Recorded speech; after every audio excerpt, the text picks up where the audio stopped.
कल्पना करो, जिस इंसान पर तुमने अपनी पूरी जिंदगी भरोसा किया हो, वही तुम्हें धोखा दे। सोचो, नींद खुलते ही पता चले कि तुम्हारे वो पंख, जो तुम्हें आसमान में उड़ाते थे, चुरा लिए गए हैं। वो भी तुम्हारे दुश्मन ने नहीं, बल्कि उसी ने जिसे तुमने प्यार किया था। ये मलिफिसेंट की दिल दहला देने वाली कहानी है, एक दयालु परी की, जो डरावनी जादूगरनी बन गई। कभी वह मासूम, पवित्र और प्रेम से भरी थी, अपने जादुई जंगल में शांति से रहती थी। लेकिन लालच और विश्वासघात की एक घटना ने उसकी दुनिया तोड़ दी और एक ऐसी कड़ी शुरू कर दी जिसने हमेशा के लिए 2 राज्यों को बदल दिया। यह सिर्फ बदले की कहानी नहीं है, ये धोखे, प्रेम और मुक्ति की कहानी है। और सबसे बड़ा मोड़, सच्चा प्यार वहां से आता है जहां से आप कभी उम्मीद भी नहीं करते। चलो, हम मलिफिसेंट की अनकही कहानी जानते हैं, उस परी की, जिसे धोखा मिला, लेकिन जो किसी से भी ज्यादा मजबूत बनकर उभरी। कभी मलिफिसेंट एक युवा परी थी, जो एक जादुई जंगल में रहती थी, जहां इंसानों का कोई नामो निशान नहीं था। वह बहुत सुंदर थी, उसके सिर पर छोटे सींग थे और उसके शक्तिशाली पंख उसे आसमान में आजादी से उड़ाते थे। उसकी जिंदगी सरल थी, जादुई प्राणियों के गीत और पेड़ों की फुसफुसाहट से भरी हुई। उसने कभी इंसानों को नहीं देखा था और उसे उनकी कोई जरूरत भी नहीं थी। जंगल ही उसकी पूरी दुनिया था। एक दिन सब कुछ बदल गया। एक लड़का जंगल में भटक आया, उसका नाम था स्टेफन। वह मलिफिसेंट की उम्र का ही था, जिज्ञासु और साहसी। उसने बताया कि वह पास के राज्य से आया है। मलिफिसेंट ने जंगल से चुराया हुआ रत्न उसे लौटाया और उसे घर का रास्ता दिखा दिया। जाने से पहले स्टेफन ने पूछा, क्या हम दोस्त बन सकते हैं? दोनों ने हाथ मिलाया, लेकिन तभी मलिफिसेंट को उसकी लोहे की अंगूठी से जलन हुई, क्योंकि लोहा परियों को जलाता है। उसने चेतावनी दी कि फिर कभी लोहे के साथ जंगल में न आए। अंतर होने के बावजूद मलिफिसेंट और स्टेफन दोस्त बन गए। समय के साथ उनका रिश्ता गहरा हुआ। किशोरावस्था में वे एक दूसरे से प्यार करने लगे। मलिफिसेंट को लगा कि इंसान भी अच्छे हो सकते हैं। उसे भरोसा था कि स्टेफन हमेशा उसकी रक्षा करेगा, लेकिन वह गलत थी। स्टेफन की महत्वाकांक्षा बढ़ गई। वह शक्ति, धन और सिंहासन का सपना देखने लगा।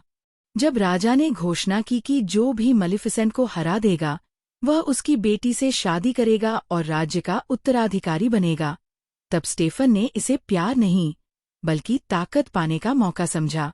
एक रात स्टेफन जंगल लौटा, दोस्ती का नाटक करते हुए। मलिफिसेंट ने उस पर भरोसा किया और उसे पास आने दिया, लेकिन स्टेफन ने उसे धोखा दिया। उसने मलिफिसेंट को बेहोश कर दिया। वह उसे मार नहीं पाया, लेकिन उसने और भी भयानक काम किया। उसने उसके पंख काट दिए। जब मलिफिसेंट जागी, उसने दर्द और सदमे में चीख मारी। उसके पंख, उसकी आजादी और उसका गर्व सब छिन चुके थे। स्टेफन ने वे पंख राजा को दिए और खुद राजा बन गया। उस दिन मलिफिसेंट की मासूमियत खत्म हो गई। उसने अपने जंगल के चारों ओर कांटों की काली दीवार खड़ी कर दी।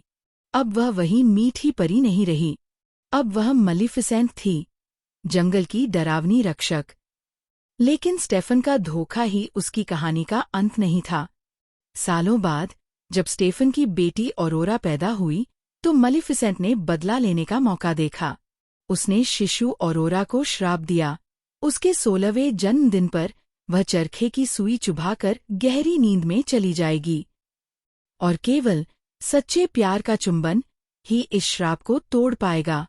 मलिफिसेंट को अब सच्चे प्यार पर विश्वास नहीं था। डर के मारे स्टेफन ने ऑरोरा को 3 नन्ही परियों के पास छुपा दिया, लेकिन मलिफिसेंट दूर से उसे देखती रही। ऑरोरा अपने पिता जैसी नहीं थी, वह दिल से मासूम थी। जब ऑरोरा बड़ी हुई, तो मलिफिसेंट ने कई बार उसकी जान बचाई, क्योंकि छोटी परियां उसकी देखभाल नहीं कर पा रही थीं। धीरे धीरे मलिफिसेंट का गुस्सा कम होने लगा। ऑरोरा उसे खलनायक नहीं, बल्कि अपनी गॉडमदर कहने लगी। उनके बीच गहरा रिश्ता बन गया। मलिफिसेंट ने श्राप तोड़ने की कोशिश की, लेकिन वह बहुत शक्तिशाली था। 16वें जन्मदिन पर ऑरोरा ने चरखे की सुई चुभाई और गहरी नींद में चली गई। स्टेफन बेबस था।